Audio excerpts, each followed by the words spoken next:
11 മാസത്തോളം മല കൂമ്പാരം പോലെ നമ്മൾ ചെയ്തു കൂട്ടിയ പാപങ്ങളുടെ കറയെ മായ്ച്ചു കളയാനാണ് പരിശുദ്ധമായ റമദാൻ അല്ലാഹു തആല നമുക്ക് തന്നത്. ആ പരിശുദ്ധമായ മാസത്തിൻ്റെ പകുതി മദ്യം പടച്ച തമ്പുരാന് നാഥന് പാപമോചനത്തിനായിട്ട് മാത്രം മാറ്റിവെച്ചു.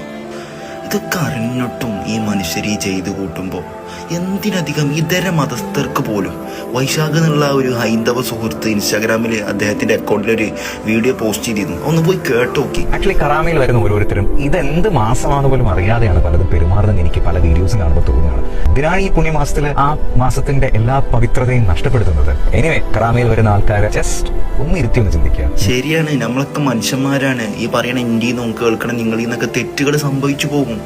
പക്ഷെ ഇതൊക്കെ കുറച്ച് ഓവറല്ലേ. എൻ്റെ വീടിൻ്റെ നേരെ അടുത്ത് ഒരു ഹൈന്ദവ വീടാണ്. ഇശാ മഗ്‌രിബിക്കിടയിൽ അവരെന്നും ടി വി കാണുന്ന ആ വീട്ടിൽ റംസാൻ മാസത്തിൽ ടി വി കാണൂല. ചോദിച്ചു നോക്കിയപ്പോൾ എന്താ പറഞ്ഞതെന്ന് അറിയോ? റംസാനൊക്കെ അല്ലേ ആ ടൈമിൽ മുസ്ലിമീങ്ങൾ കൂടുതൽ ആരാധനയിൽ മുഴുങ്ങണ സമയമല്ലേന്ന്. ഇത്തരത്തിൽ ഇതര മതസ്ഥർക്ക് പോലും റെസ്പെക്റ്റാണ് പരിശുദ്ധമായ റമദാൻ മാസം.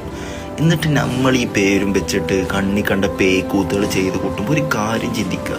നാളെ അല്ലാണ്ട് കോടതിയിലെത്തുമ്പോൾ ഞാനും നിങ്ങളൊക്കെ നരകാവകാശിയാണ് എന്ന് അറിയുമ്പോൾ നമ്മൾ പടച്ചോനോട് തിരിച്ചു ചോദിച്ചൊരു ചോദ്യമുണ്ട്. പടച്ചോനെ ഞാൻ നോമ്പ് വെച്ചിരുന്നല്ലോ, നിസ്കരിച്ചിരുന്നല്ലോ. അപ്പോൾ പടച്ചോൻ തിരിച്ചു പറയേണ്ട ഒരു മറുപടി ഉണ്ട്.